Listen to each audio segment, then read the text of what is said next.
Welcome back to a new year of Conversations, the Business Files, the show where we talk about probably what more people should be talking about on a business front, but aren't talking about enough.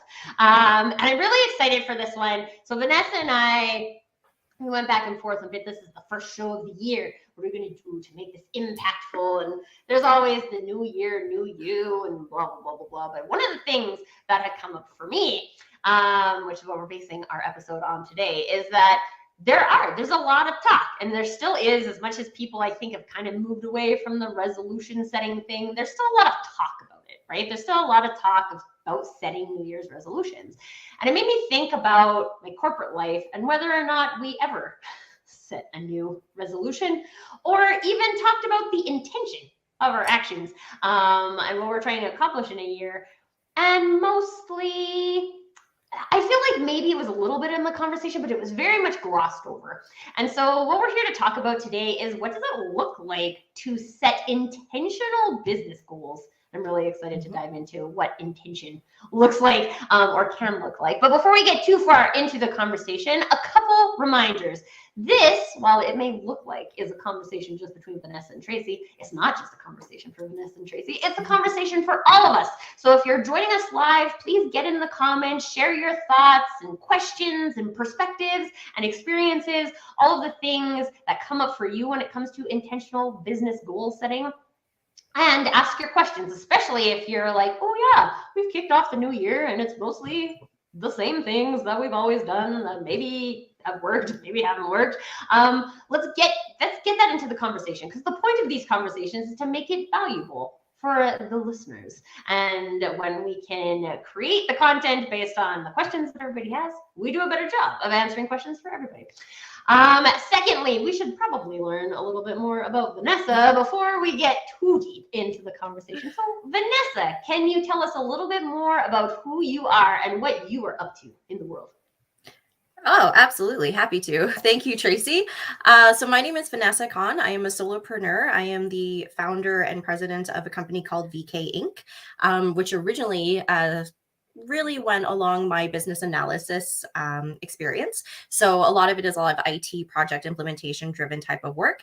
What I did when I was on mat leave, I actually started another stream of revenue, which focuses primarily on coaching and business development advisory services. So I largely work with a lot of solopreneurs, entrepreneurs, small businesses in terms of growing their business or enhancing their streams of revenue and looking for other opportunities and portfolios that they can expand into. Additionally, I also work with professionals who are going through a career transition. So as we see, there's a lot of this happening, especially with all of the mass layoffs as well. So it's quite topical. I think what we're going to come out of this is that we're going to see a multitude of startups and a multitude of entrepreneurs. So I'm pretty excited to see what this year has in store. So thank you so much for having me, Tracy. I just have to say I've been a large attender of Tracy's LinkedIn Lives. The challenge is now it's like Tracy's on this side of the screen, so you'll see my eyes move over there because I'm really intentional about eye contact. And this side of the screen, where normally the chat would populate, is now completely blank.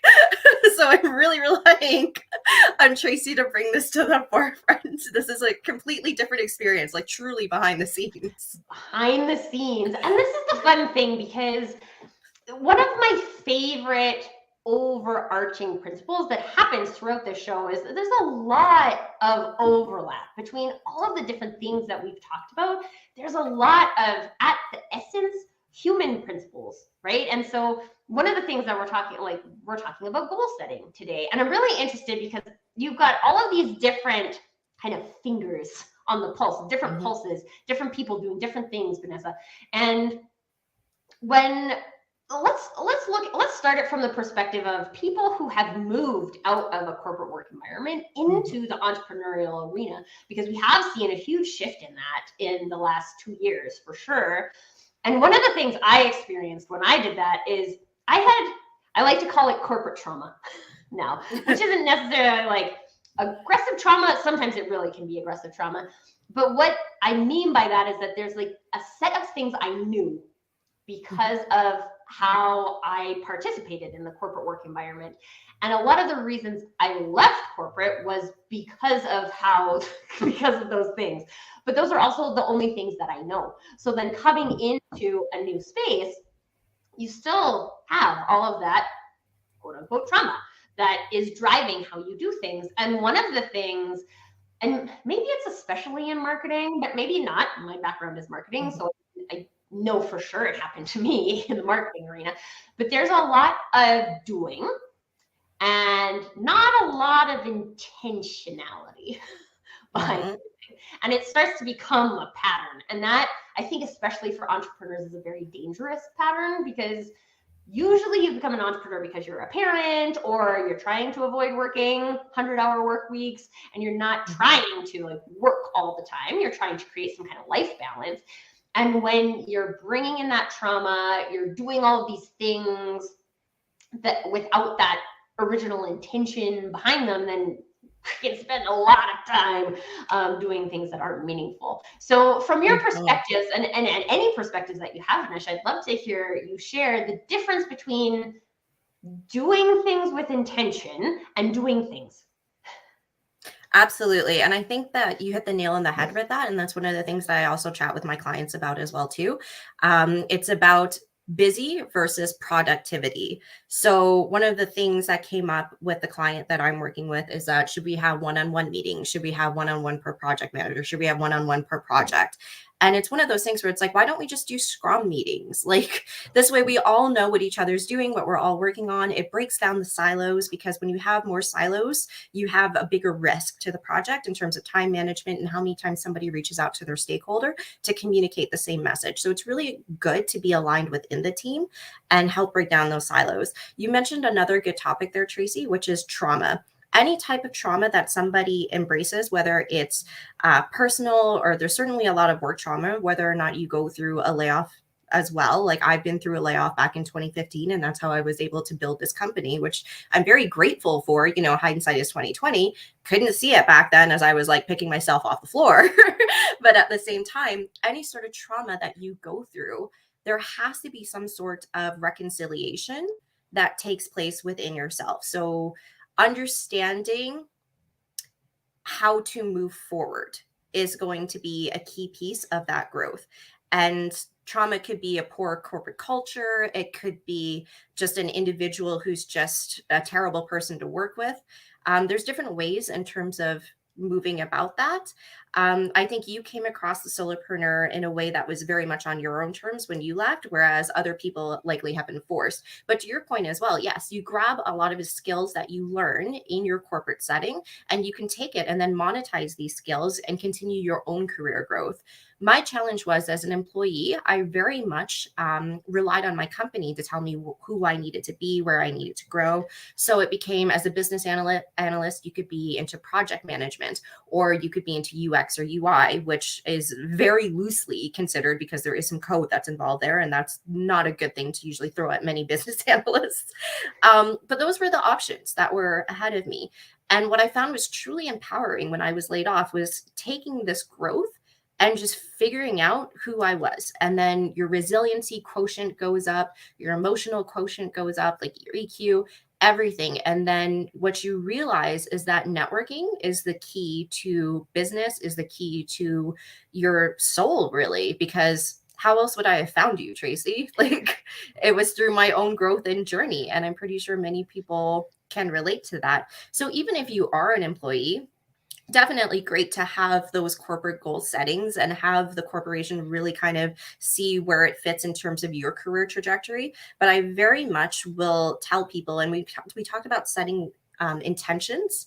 Set an intention with yourself to see where you want to go with your career, and try to tailor those conversations with your employer to say, this is what I'm interested in. How do I get there? And then that's how you can maintain that corporate growth. I think one of the things that we understand, and my coach had told me that my coach had mentioned that growth is not always linear.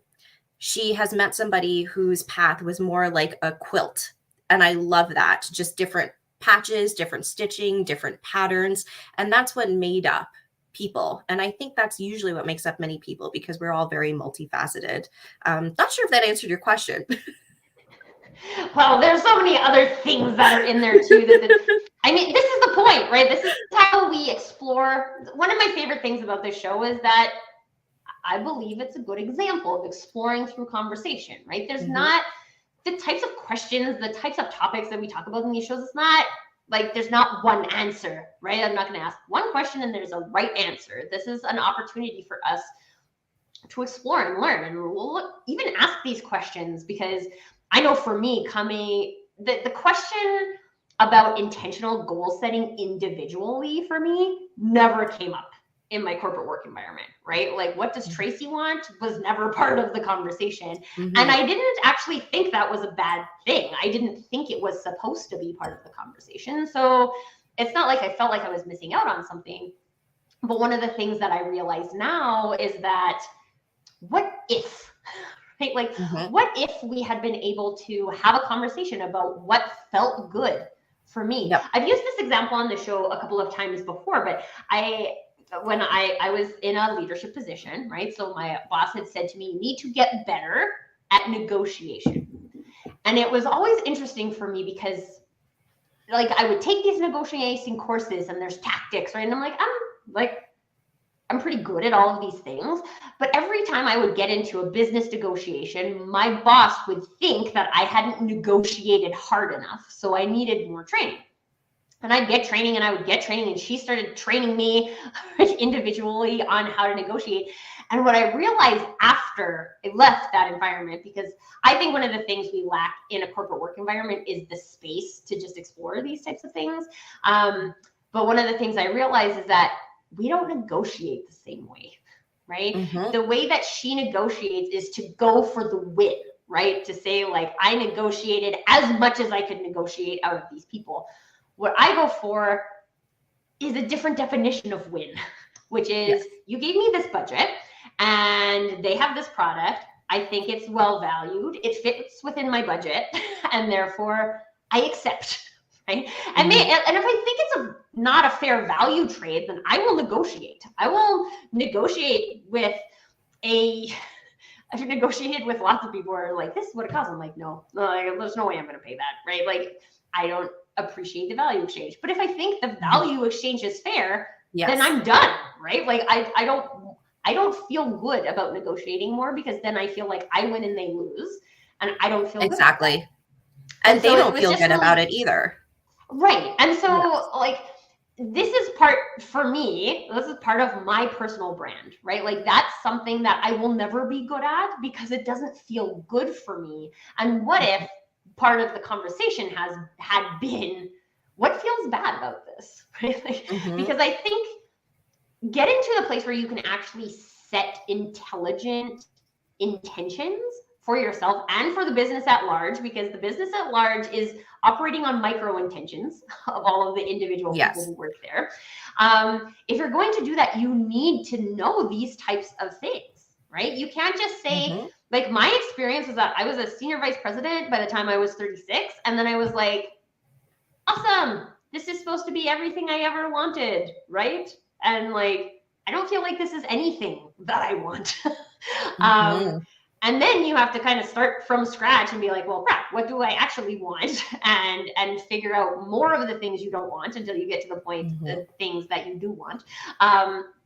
But you have to go through that process. And unless we create space for discovery, so let's talk about this. So from your perspective and all the things you've learned in your different forays, Vanessa, how important is the space of discovery to actually getting to intentions that are meaningful? Oh my gosh, it's so important because part of that is also reflection too. You really need to understand what you don't like in order to figure out what you do like. And then what you do like is the path that's going to lead you along that way. So, one of the things that I can recommend, so I know we're not talking about goal setting or resolutions necessarily, but I do want to be more intentional about what I read and how often I read. So, I came with some book recommendations. Grit by Angela Duckworth. And I don't get paid for this, by the way. I don't make any money out of this, but I am a big fan of books that tend to change your life and help you with your career growth.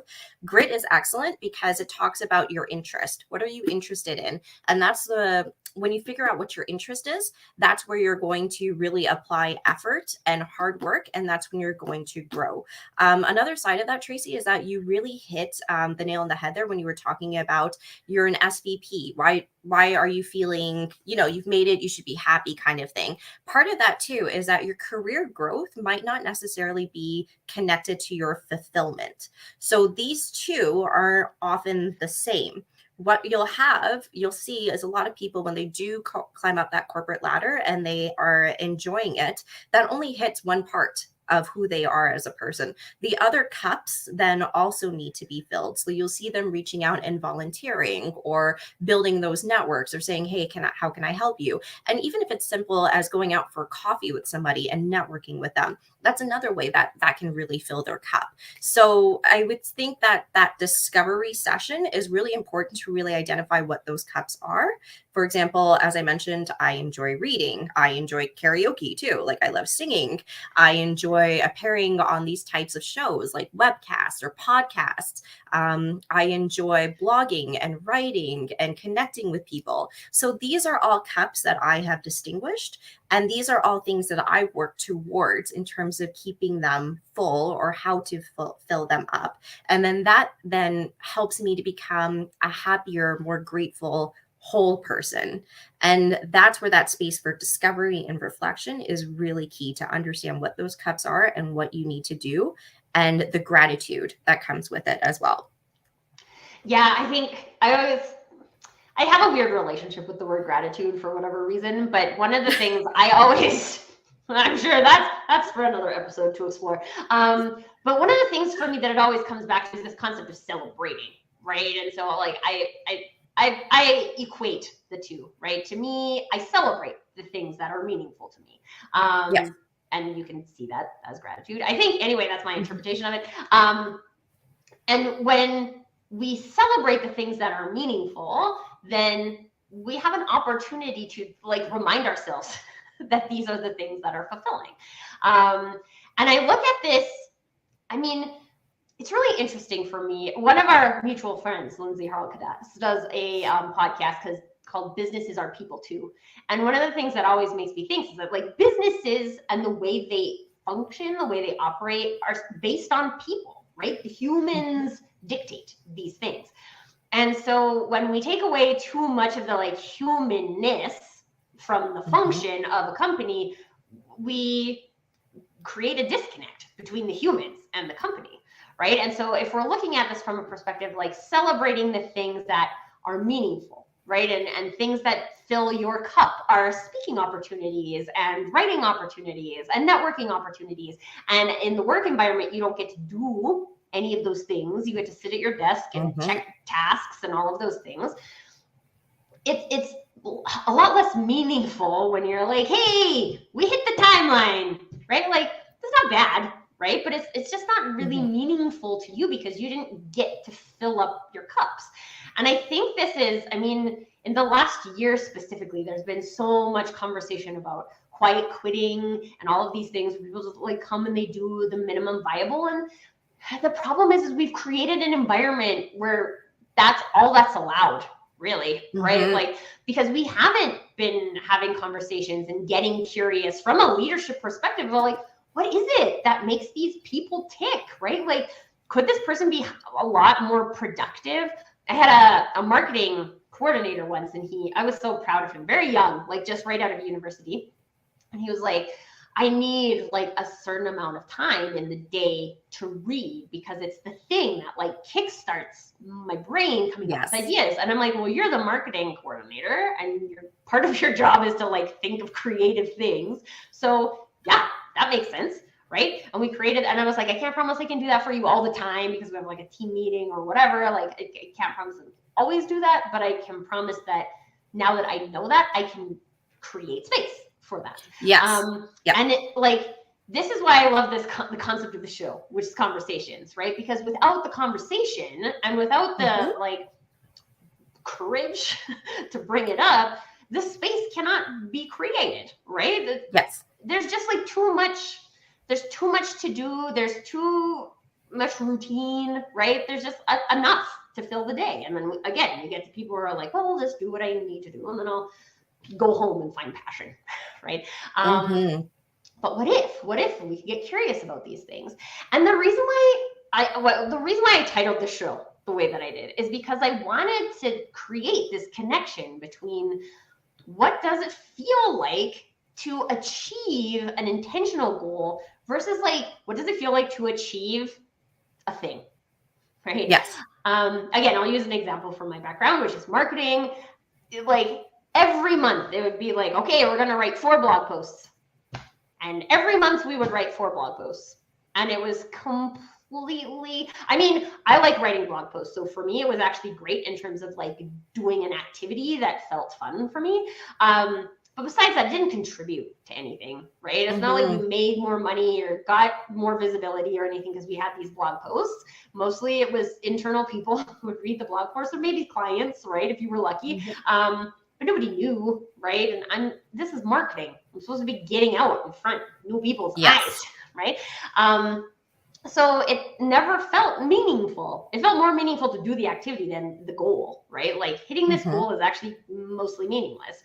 But when you hit an intentional business goal, right? When you're like, okay, the goal of our marketing for this year is to be the thought leader in agricultural technology. We live in a prairie province, so this is the thing that is relevant here. Not relevant to all places, but definitely relevant here. I want to be the leader in this, right? Like the global thought leader. We're going to create a community around this. And then you're like, get to the end of the year and you have a community of like 250 people. And you're like, oh, yes, okay, so this is what this was our goal, this is what we're doing. And maybe, I mean, marketing at the end of the day isn't always going to work in terms of directly contributing financially. The whole point is to like change and evolve and test and grow and all those things. But it is about that. And we achieved that. And this is what we wanted to do this year not because someone in a book somewhere told me that I should be the thought leader, but because I wanted to. Because as a company, we decided that this would be cool if we were the go-to resource for information in this arena, and we became the go-to resource for information in this arena. That's cool. That's fun. So to me, that's the difference between being intentional with your goal setting and setting goals because you should. Yeah. And I think you're right. When you just tick the boxes, you don't really feel good. You're not really filling up any cups. I've definitely been on that side as an employee for an IT consulting company where it was just like, let's write blogs about like what we want to talk about, or like, let's position ourselves as thought leaders. And the best way to do that is really to just generate your own IP, intellectual property. And then, but it's about the different facets and the different perspectives that you bring. Now, Tracy, I have a question for you. How often were you able to write about the topics that you wanted to write versus how often were you assigned the topics that you then had to write? Ooh, this is really interesting. And I think my answer is going to be different because I mostly decided what the content was going to be. So I mostly got to write about things that I wanted to write about. But one of the other things that I experienced in that arena was that I didn't want me to be the only voice, to be the only expert. I wanted the company to be experts, right? Like I wanted to be able to show that everybody has their own expertise in this company. And so I would say like, hey, we had a salesperson who really enjoyed writing. So I was like, write a blog, right? That our marketing coordinator really enjoyed writing. So I was like, write a blog, right? But then I don't know. there's an experiment, right? Like how much space is too much space without a framework that people are comfortable with operating within, especially young employees, because they're looking for some leadership. But then I would have like a salesperson who would write a blog about like something sales related, because he's passionate about sales, which is fair, right? But then you're like, well, this doesn't really like talk about the company's expertise, right? It just talks about the industry that you're interested in. And then we had like the director of operations once wrote a blog about like space, like how to like format office space. I was like, we have a marketing automation system, right? Like this is not relevant at all. So that kind of blew up in my face.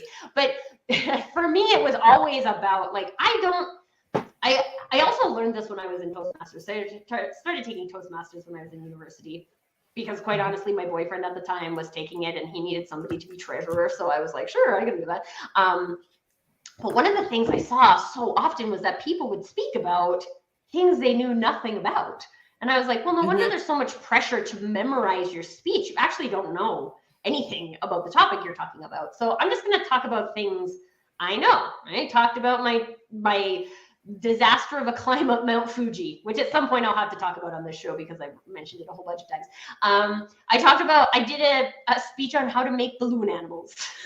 Right? Like I legitimately know how to make balloon animals. Check out my profile. It was my very first job, party planner, when I was 15. I talked about things that I know. I did one about how to make telemarketers angry.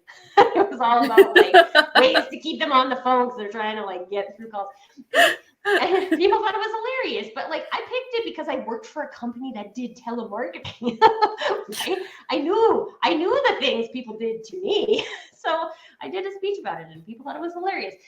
But when you talk about things you know and things you're passionate about, things you're naturally interested in, it's easier, right? And when you have to dictate to somebody like, now today you're going to write a blog on Net Promoter Score and make it interesting, and you're like, oh good, I don't know anything about Net Promoter Score. I have to go research what that is, and then I have to write a blog about it, and I don't actually have an opinion.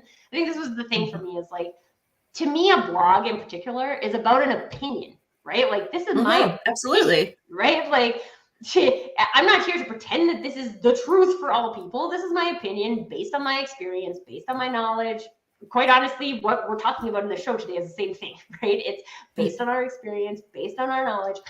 And it's not the truth. It's a combination of facts that I've interpreted this way.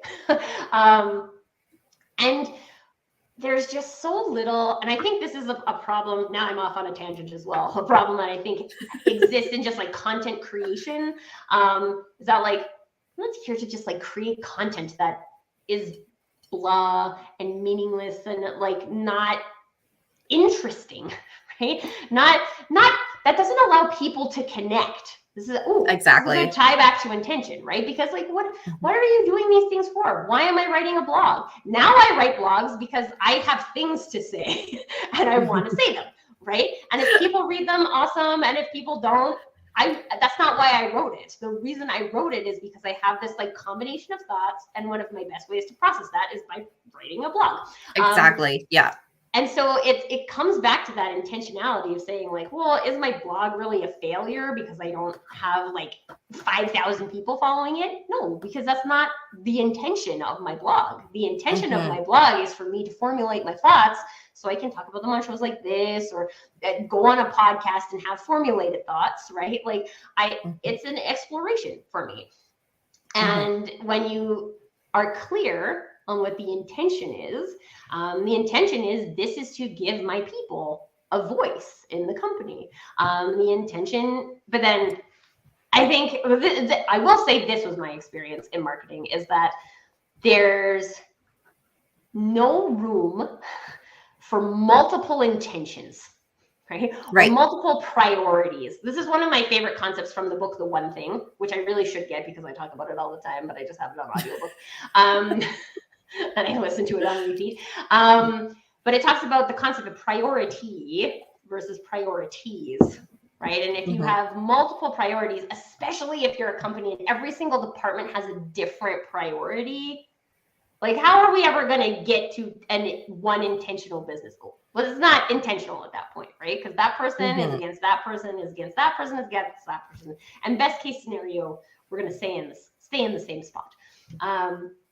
What's the one thing? What's the one thing we're trying to do as a company? Instead of saying like, this is the one thing marketing is going to do, and this is the one thing sales is going to do, and then like cross our fingers and hope it lines up. Yeah. What do you do if that one thing doesn't necessarily line up with your own values too? Then it might be like a rediscovery session for yourself to see, how do I align with this company? Am I happy with the stability or the potential stability that I get as an employee and the benefits and what have you? Or is this really an imposition on my ethics and the way that I lead my life? And then this is where you become more intentional about your value. One of the things, Tracy, you've been really good at in terms of sharing your story about blogs and marketing is that you're very intentionally authentic. And this is the broad theme and general lens that you always bring to the table. And I think this is also what your followers see as well, is that they'll always come to the table to see that authenticity. So fun story. I asked Tracy to come on about 10 minutes earlier just to do sound and mic check and to see how my background was looking. And I was like, should I go with a fake background? So I was looking around trying to get a fake background. I got like some good like crop shots. And I was like, you know what? I kind of like, real talk, I don't know how to change my background on this. I have like this really nice painting too, so I wanted to showcase it. But I am in my spare room / office, and there's a bed in there. And then I was quickly hurrying to like make up the bed. And the Tracy saying, I like seeing people being authentic. And I was like, yes, but I don't want people to know I'm messy. It's different. Well, so it was fun having that's a different show too. And like, whether or not you're bed is made, what that says about you. But and this is the thing, right? Like, I feel like because I'm an entrepreneur, I have the freedom to do that, right? Like I have the freedom to be like, I'm all about authenticity. And sometimes like I do this show sometimes on Friday mornings, my time, the digital download. And half of the time, my son, who's 4, wakes up while I'm on it. And he just comes and sits on my lap and pretends to be able to hear what we're talking about, because usually it's in my headphones. And like, this is my real life. Right. And the fact that this is my real life and that I have this kind of knowledge and these kinds of interpretations and these kinds of perspectives, those are ands, right? They're not ors. It's not that if I didn't make my bed today, I'm not a productive human, right? And like, sure, I like to make my bed too, but do I make it every day? The heck no. When we are entrepreneurs, we have more freedom to do that. And I really don't believe that that's only available to entrepreneurs. That when we intentionally see, and I mean, like all of my combination of multidimensionality clearly makes authenticity important to me. And so it's something that has been a thing for me, even when I was in corporate. And the things where I would draw a hard line were things that were just so far misaligned from my personal brand, which I didn't have a name for at the time, but I like wouldn't do them, right? Like I worked in marketing for a long time. I would not manage a casino client. Never have, never will. It's not because if people want to gamble, people can gamble. I just can't, I don't feel good promoting it, right? It's not a thing I feel good marketing. So I'm not going to do a good job of doing that because I don't feel good about it. It's just, that's me, right? And the reason why, like, I've always been curious about people. So I've always been curious about like, what can I do as a manager to empower my people to do their best, to have fun at work, and not have fun at work because we have a ping pong table, but have fun at work because you're doing things that fill your cup, right? That there's space and even very minimally interest in what fills your cup so that we can try to create space versus, I think I've said this on the show before too, an HR, we were at like a team event once and the HR team was like, tell us what's important to you, because what's important to you is important to us as a company, right? And I'm like, oh, okay, great. I had just come back from mat leave and I was like, you know what, the things that are like really meaningful to me, we used to do like dragon boat racing. And I was like, this is like one of the things that I feel actually builds the team. every year. You gotta stroke together, right? You gotta have really good communication. Mhm. You have to spend an entire weekend together at the Dragon Boat Festival, right? Like, I loved it. And the immediate response was, "Oh yeah, we're not doing that." And I was like, "You just invited me to come and tell you this because it's important to you. What it is, we'll just pretend that it's important to you. It's clearly not important to you." No, you shut down. There was no room in the budget for that at all, Tracy. No dragon boating. To the point where I was like, you know what? I'm gonna go find my own dragon boating team and do dragon boating myself because it's something that's meaningful. Exactly. And Yes. it's not even about. I remember having this experience once too, and when I came back from mat leave, I actually had it written into my employment contract that I worked from 9 until 4 because I needed the time in the morning to drop Nicholas off at daycare, and I wanted to have family dinner. That was the thing that was important to me. So Yes. important, I had it written into my contract, signed by the CEO, right? Constantly, people would book meetings for me at 5 o'clock, at 7 a.m., and I'm like, it's not that I don't think that everything can be perfect all the time, right? Like, I don't believe in that. Things come up. I worked in client services, so like client stuff comes up. I get it. Mm-hmm. All I wanted was for somebody to appreciate that they were asking me to trade my personal time for whatever they were asking me to do. Like, I realized that this is probably going to impact your family dinner tonight. And like, I really need your help on this. Right. And I probably would have done it. And I would have done it in a much more, well, I did it anyway, because we get into like, I'm contracted to do this, so I'll get fired if I don't actually break all of my personal rules.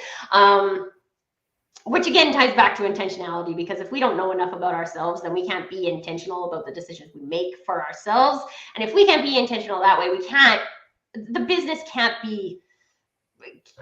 do it for us, right? Like, we have to want to defend our, I used to use the word boundaries all the time. Like, we need to understand our boundaries, and that comes with discovery as well. One of the things that I learned was that very quickly, if you make exceptions, the exception becomes the expectation. And I think part of that is really kind of framing that conversation to say, I'm happy to do this because of the priority, or because this is where I can contribute. The challenge with that is that I am unable to do this consistently. So when I was volunteering for an organization outside of Calgary, I was asked to attend one board meeting, particularly between the hours of 9 and 3, 9 a.m. to 3 p.m. And I think it was on a Sunday. And I mentioned, Sundays, weekends are very important to me. They're dedicated family time.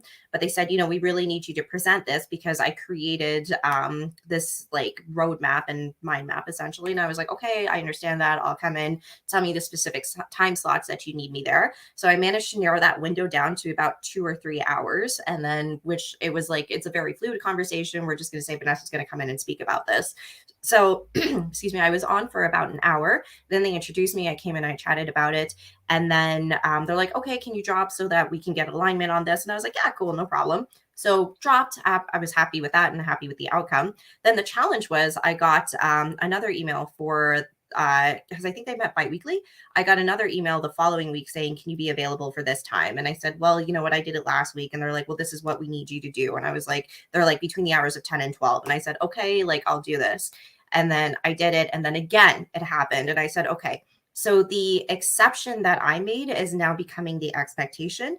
And I'm not comfortable with that. And part of it as well, it was easier to push back because it was more of the volunteer and it was time and less about that type of money. But once you see that, once your boundaries are being infringed upon, then especially if it's by the same person, you do have to have that chat to say, this is my time, this is the family time, this is what I got signed off on the CEO. I need to be here for my family, for my son, for my daughter, what have you. And then that's what it comes down to. And I think the more that you start standing up for yourself in a more respectful type of way, then you'll be able to maintain those proper relationships and those proper boundaries. And the good thing is as well is to offer alternative times. Can't do it at this time, but I'm available at this time. Or who's going to be in it? Are all the attendees there? Like, give me a bit more information, and I can play around with my calendar or my schedule, or we can just rebook this. And I think the more transparency that you bring to the table as well, that's able to open up that, as you mentioned earlier, that negotiation type of process, right? This time doesn't work for me, but this one does. Where can we align?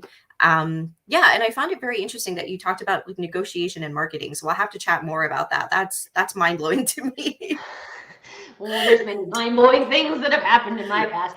But one of the things I wanted, because you touched on transparency just now, and I want to wrap up the show with that, because when we're talking about intentional business goals, right? And I think a lot of times especially as organizations get bigger and bigger, there's levels of transparency, right? So if you're on the senior management team, you might have I've been on a senior management team and I still not have all of the transparency, right? Like, I don't know what's going on in accounting, right? Like, I don't know, or operations, especially in development, because I'm not a coder.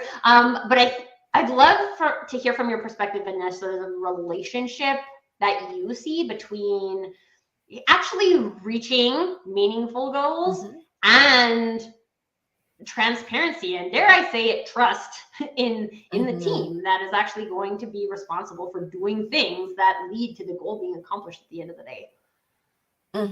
So that's an interesting perspective. And I know a lot of people in their role might not have that type of freedom quite yet. But I think what you see with like more of the younger companies, the less established outside of certain industries, you do get more of that fluid type of say over your career. So many times you see a lot of like younger leaders that get promoted into the leadership space. And it really needs to be a partnership. Tell me what you want, and I can make this happen if I can. It's a give and take. So I'm a very big believer of when you go into a situation, you have to be the person to get as much out of that situation. So when I go and volunteer, it's very much a what you get is what you give type of partnership. So one of the things my downfall was because I'm from Toronto, very hierarchical type of society with enterprises mainly. It became very much like, this is your career path. This is what you need to do. This is you. And to the point where I actually didn't have a voice and I didn't know who I was. So then when I moved out here to Calgary, I just brought that same mentality with me, right? Tell me how I fit into your company. Tell me what longevity and sustainability looks like. Tell me what stability looks like. Tell me what you need from me. And then I'll be able to do this. And I had very little say over who or what I wanted to be. And I think, again, the challenge is you have to be able to apply yourself at different hands and different roles to really understand what it is that you like. So if you don't have as much freedom and autonomy that you may like in terms of where you're working, there's definitely an opportunity to seek that out through other methods, through volunteering or through other networking. Let's say, for example, if you happen to be a financial analyst, but you're very interested in tapping into IT and you're just like, you know what, I really want to just transition to another field. How does this work? My recommendation would be to grow your network specifically around the IT industry, understand the different roles, understand what your transferable skills are, how do you leverage that, and talk to people to really understand what their experiences are and their shared learnings. So what you do is actually you take your learning outside of that classroom type of setup and you have more of a dynamic knowledge base that you can tap into and really say, okay, this is for me or this isn't for me, or am I starting at ground zero? Do I need to work my way up, kind of thing? So I think these are, while they are perspectives, I think they are valuable perspectives because you can't just crack open a book and become who it is that you're meant to become. You know what I mean? Like I've talked to the BA community at length to say, it's great that you read the Babok, but if you come into this and read the Babok, that doesn't make you a great business analyst. It certainly can help you with the theory and the foundation, but until you get that practical experience and really understand what it is to be like, I guess, like feet to the fire or like with teams or like really get an understanding and growing your network around that, you don't really have a lot of empowerment. You're not bringing that empowering side into your life. And this is where the transparency comes from, because the more you build your network, the more you make those connections, the more you authentically go out and make connections, the more that people are more transparently able to share those experiences with you. Now, I did touch a little bit on that corporate culture. So my recommendation would be like, if you go into a performance review or some sort of like touch point with your leader, you can say, hey, you know what? This is where I really see my career going, and I'm really interested in this. And I think many times people will be receptive to it, unless you go into the meeting and say, you know, I hate this job, I hate this company, this isn't pay me more, or what have you. But we all know that, you know, social dynamics, you probably shouldn't do that, and that will work against you. But if you have a vested interest in your growth and your mindset, and you say to your employer, how do I get here? And you really show that you have a growth mindset, that you're willing to learn, you're willing to expand your thinking, expand your broader self, I think you'll be able to see that the reception will likely be favorable. But again, it depends on the role, and it depends on where you're going and how you have those difficult discussions. So again, one-on-one is the best way to do it. Any sort of career acceleration program, any sort of career one-on-one type of guidance, review, performance reviews, that would be a great time to broach those topics. Not necessarily in a team meeting of like 10 or 12 or 15 plus people. You don't want to bring that about, but I think people would respect more of that face-to-face intentionality. I totally agree with you, and I see this all the time, because I think we do talk a lot about the responsibility being on the company to create this kind of space, to create those kind of opportunities. But like, I could go as a manager and invite everybody to do this all they want, and if they say no, then it doesn't really matter how open-minded I am as a manager, right? Mm-hmm. It's a team, and I really love that you talked about this concept of like the collaboration, right? This actually came up in the digital download earlier today too, is that like people are in this together. And one of the things that I'm puzzling this over in my head, because we're talking about intentional business goals, right? And I'm like, can that even happen without the team, right? Can the creation, a business goal can be created, sure. But can an intentional business goal, especially one that leads to the alignment of the people being able to go out and do the things in the way that's aligned with them, can that even happen in not a collaborative environment? Mm-hmm. My brain is saying no. Mm-hmm. Honestly, it might not, and that might not be the employer for you, or you might like enjoy the stability, or you might enjoy certain aspects of your job. But understanding that you are your whole person, how do you fill your cups up outside of that company? So one of the things that my coach had told me was that with the contract that I had with a client previously, my role had changed, and I said, you know what, I really want my baseline to be here, but this is where it's at in terms of revenue. And she mentioned, you know, it's not necessarily your employer's responsibility or your client's responsibility to fulfill all of your financial goals. So that's when it became, you know, you're pretty talented in terms of your mindset and the ingenuity that you bring to the table. How can you ensure that the baseline that you want to hit, the targets that you want to meet, are met? And this is where I started thinking, okay, well, what other skills do I have? I have quite a breadth in terms of mentoring and coaching people. How do I monetize this? Who do I need to learn from? How do I grow my company around the side hustle now? What are the offerings? And it became really like probably a year or two type of journey, and a lot of volunteering with the correct consultants and growing that network and learning from them. And then every day, like I'm very blessed in the sense that with being a solopreneur, you do have a lot more autonomy over where you see your business going and where you want to go, and in terms of your growth.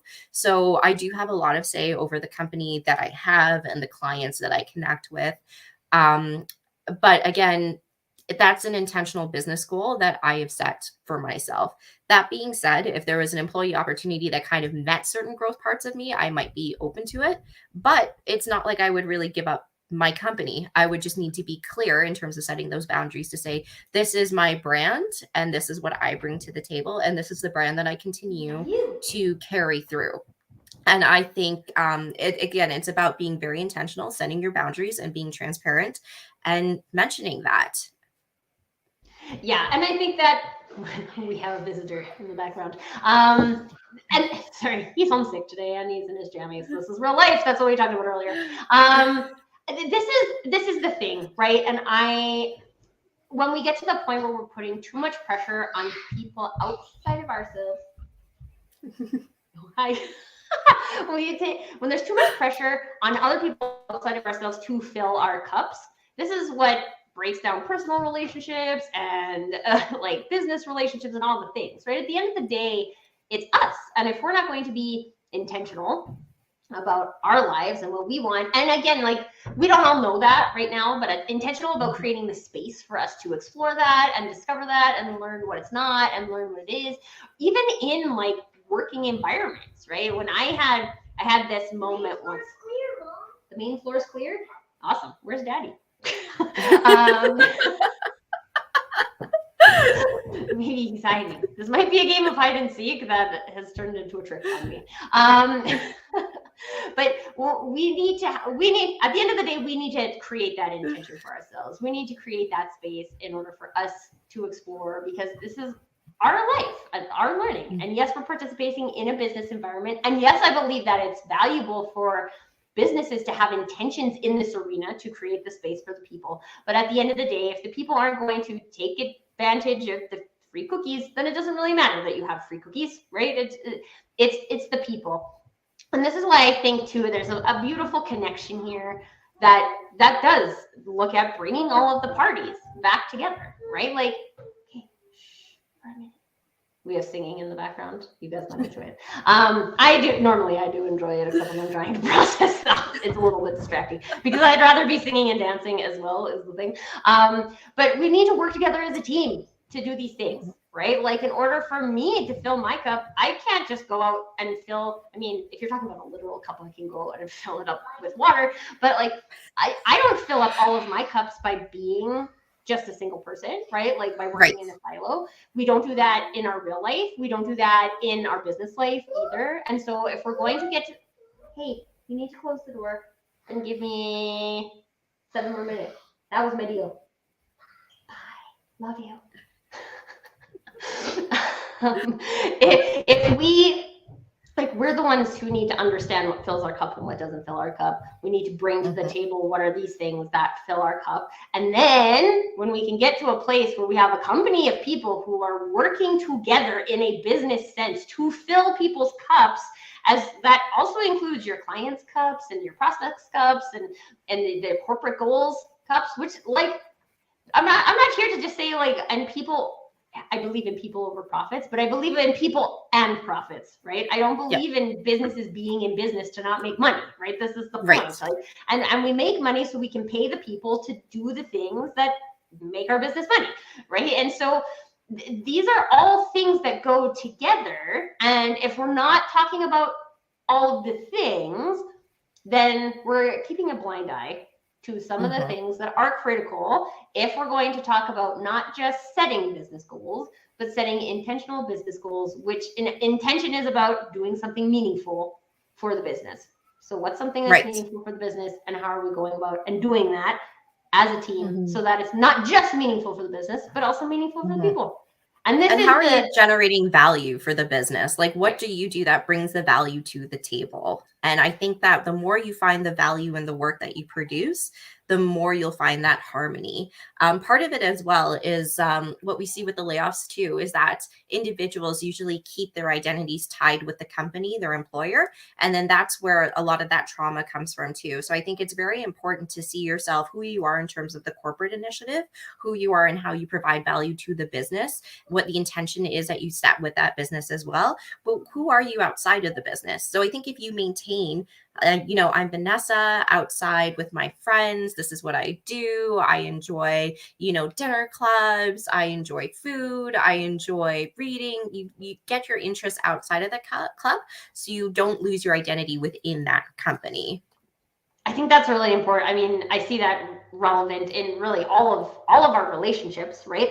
But I think this is we're going to start wrapping up. But I think this is also something that's really important for people who are founders to keep in mind, right? You've created this organization that probably grown to a specific point, and there was a reason for it to exist. And it's not like your only reason for existing as a human. You have value outside of being a founder. You have value as a founder as well. But that's such an important piece of the conversation, because if any parts of our identity are too closely attached to one perspective of our identity, then like we're in the age of layoffs, right? Like we don't it's risky. It's risky personally to put too much stock in this is my value as a human, is my value as a role. And so how can we have some ownership on the value of our role, but also have that healthy balance of this is not who I am as a person, which I think is that kind of space is really what speaks to that courage too, to be able to say like, you're now crossing a personal line of mine, and I'm super excited to contribute to the company in this way, and I'm not ever going to do that on a Sunday, right? Yes. Is that bad? That's where we create the space for that. And so with that, we're going to wrap up for today, and I really, again, want to tie this back to the power in the conversation. Because if you, one day I'm going to like keep track of all of the different topics that we cover in one single topic, but there's a lot of different branches of conversation here, right? And the really cool thing is to be able to create space to just learn. Like I get to learn from Vanessa today. Hopefully Vanessa learned something from me today. We have people, you get to learn from each other. And when we learn new things, that's when it gives us the opportunity to try something new, to look at something through new eyes with new information and say like, oh yeah, maybe I haven't been super intentional with my goal setting. I've like intentionally set goals. Like I set goals because I said I would, but they're not really taking me where I want to go. So maybe there's some more space for that in the future. And this was our goal with this conversation, is just to create those questions, create that space, create the reminder that there are different perspectives, and even within your team, there's different perspectives that might be helpful to creating a more intentional business space for all of us at the end of the day. Oh, perfect. Vanessa, we will have to have you back because we could really keep talking, but Nicholas is not going to leave me alone for that much longer. It's okay. It's like a cameo in a Marvel movie. It was excellent. I enjoyed seeing him. I am going to think about it that way every time now, a cameo in a Marvel. You can't get through one without the cameo. The cameo is part of the goodness, right? You pay for it. Awesome. Thank you so much for your time and your insights today, Vanessa. I always appreciate them.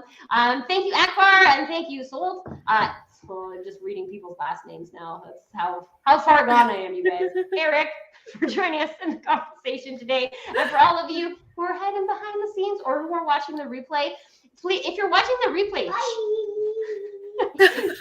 share your questions, share your perspectives, because it still gives us an additional opportunity to learn. So if you're watching on our replay, connect with me, connect with Vanessa. If this is a conversation that everybody's excited about being, like everybody's popping in now being like, I was here all the time, but one day I'm going to run this entire show just based on audience participation to force you guys to get into the chat, because the point is to get into the conversation. I know all of you guys, you're learning and thinking, and I appreciate that about you all. Thank you to all of you. Thank you, Vanessa, again. And until next time, everybody, permission to do you.